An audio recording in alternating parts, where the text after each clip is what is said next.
ভাঙড়ে এবং ক্যানিংয়ে যদি কোনো গন্ডগোল হয়, কোনো দাঙ্গা হয়, তাহলে এ থেকে শওকত 1 নম্বর আসামি থাকবে।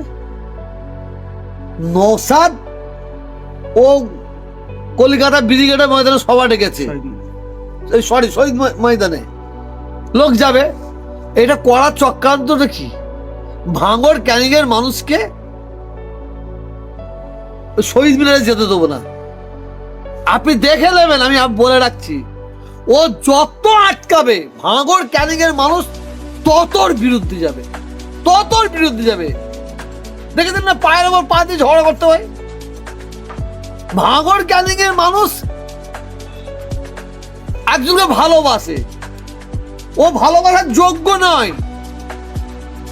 আজকে তারা কলকাতায় সমাবেশে যাবে, ওখানে যদি দাঙ্গা হয়, কোন মানুষের যদি ক্ষতি হয়, এর জন্য আগে থাকতে প্রশাসনকে আমি সাবধান করে দিচ্ছি, এর জন্য দায়ী হবে কিন্তু শওকত মোল্লা।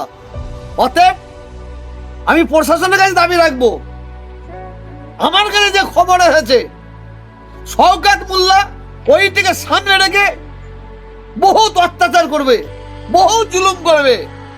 আর ও আমি যেটা শুনলাম, ওই ক্যানিং এবং ভাঙড়ের মানুষ মেয়েরা যেহেতু মানে গন্ডগোল করার জন্য দাঁড়ায়, ঝ্যাঁটা জুতলে শওকত মোল্লাকে মারবি। আর যে লোকগুলোকে শওকত মোল্লা আগিয়ে দেবে তাদের ঘরেই ঝাঁটা জুতলে মারবে। ওরা যাচ্ছে, তার মানে কি ভাঙড়ে মানে অন্য নেট করা যায় না, অন্য নেট করা যায় না। করার কারণটাই হচ্ছে ভাঙড় ক্যানিং এর মানুষকে কলকাতায় জনসভায় যেতে দেবো না। যত আটকাবে তত লাভ হবে মানে নওশাদের জন্য আমি মনে করি। এই 26-এর নির্বাচনের আগে লাস্ট 21শে জানুয়ারি আইএসএফ এর প্রতিষ্ঠা দিবস, কি মেসেজ দেবেন যারা আসবে কলকাতার উদ্দেশ্যে এরকম একটা পরিস্থিতি? আমি নওশাদ ভক্ত নেই, না আমি শওকত ভক্ত নেই, নওশাদ ভক্ত নেই। একটা কথা বলে রাখি, আমি পশ্চিমবাংলার প্রত্যেকটা মানুষ সকালবেলা বাড়ি থেকে বেরোবে, তারা সুন্দরভাবে শান্তিভাবে ঘরে পৌঁছতে পারে এই দোয়া করব, এই আশীর্বাদ করবো। আর শওকতের মতন জালেমকে যেন আল্লাহ ধ্বংস করে দেয়। ওর মতন কিছু এমএলএ আছে যারা মুসলমানদের প্রতি অত্যাচার করে, মানুষের প্রতি অত্যাচার করে, আল্লাহ ধ্বংস করে দেয়। আজকে বাংলার মানুষ দেখছে। আমি বুঝতে পারছি না মমতা ব্যানার্জি ওকে কি অক্সিজেন দিয়েছে, কি অক্সিজেন দিয়েছে? পার্টির লোককে মমতা ব্যানার্জি দিয়েছে না ববি হাকিম দিয়েছে? কে কত অক্সিজেন দিচ্ছে যার জন্য উঠছে? যার দ্বারাই ভাঙড় ক্যানিং এর মানুষের মায়ের কোল খালি হতে পারে, বিধবা হতে পারে, বোনেরা বাচ্চারা অনাথ হতে পারে, আর তাকে দিয়ে লড়াই করাবার একটা চক্রান্ত চালাচ্ছে।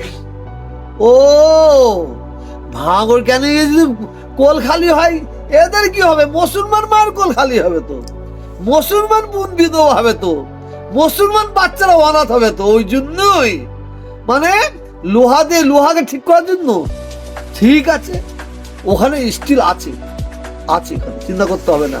তো আমার দাবি থাকবে ভাঙড় ক্যানিং এর মানুষের কাছে ওই শওকত জালেমের পাল্লায়, ওই জালেমদের পাল্লায় পড়ে আপনারা কোনো ভুল করবেন না। যখন কোনো বিপদে পড়বে, যখন কেস কাছারির মধ্যে পড়বে, যখন কোর্টে যাবে, সাধারণ মানুষ যাবে, শওকত যাবে না। শওকতের কাজ হচ্ছে লড়াই লাগিয়ে দিয়ে সরে দাঁড়াবে। শওকত কিন্তু মানে স্পটে আসবে না। আর শওকত যদি স্পটে আসবে, আর মেয়েরা তো ঝ্যাঁটা জুতলে আর গুড় রেডি করে রেখেছে, একদম মুখে মাখাবে। হাই বন্ধুরা, আমি কাবির। আমাদের ভিডিও ভালো লাগলেই অবশ্যই লাইক করবেন এবং চ্যানেলটিকে সাবস্ক্রাইব করে পাশে থাকবেন। আমাদের ভিডিওর একটাই উদ্দেশ্য হচ্ছে সমাজকে সচেতন করা, মানবপ্রেম, ধর্মপ্রেম এবং দেশপ্রেম সর্বত্র মিলিয়ে মানুষকে ভালোবাসা। আমাদের ভিডিওর একটা লক্ষ্য থাকে অন্যায়ের প্রতিবাদ করা এবং অন্যায়কে চেপে দেওয়া, সমাজকে ভালো সুস্থ খবর দেখানো। তাই জন্য বলবো সাইকেল টিভিকে সাবস্ক্রাইব করুন এবং পাশে থাকুন।